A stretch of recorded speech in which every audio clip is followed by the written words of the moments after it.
копилке у культурно-просветительского центра «Эрос» уже 4 мастер-класса по различным направлениям. С их помощью женская половина Ингушетии может провести досуг и приятно, и полезно, открыть в себе новые таланты и просто пообщаться с друзьями и знакомыми. Те мастер-классы, которые мы проводим, тематика, это все бывает связано с творчеством. Был карвинг фруктов, овощей, лепка из полимерной глины.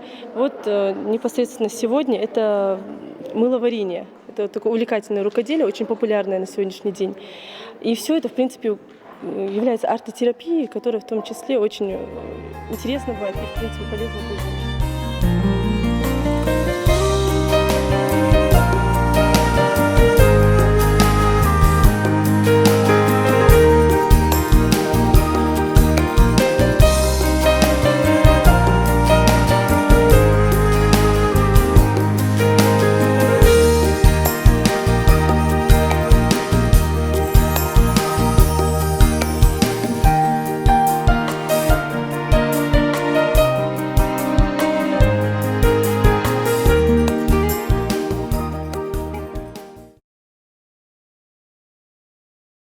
Мы учились лето, и буквы учили, цифры, и диктант писали, и контрольное сделали.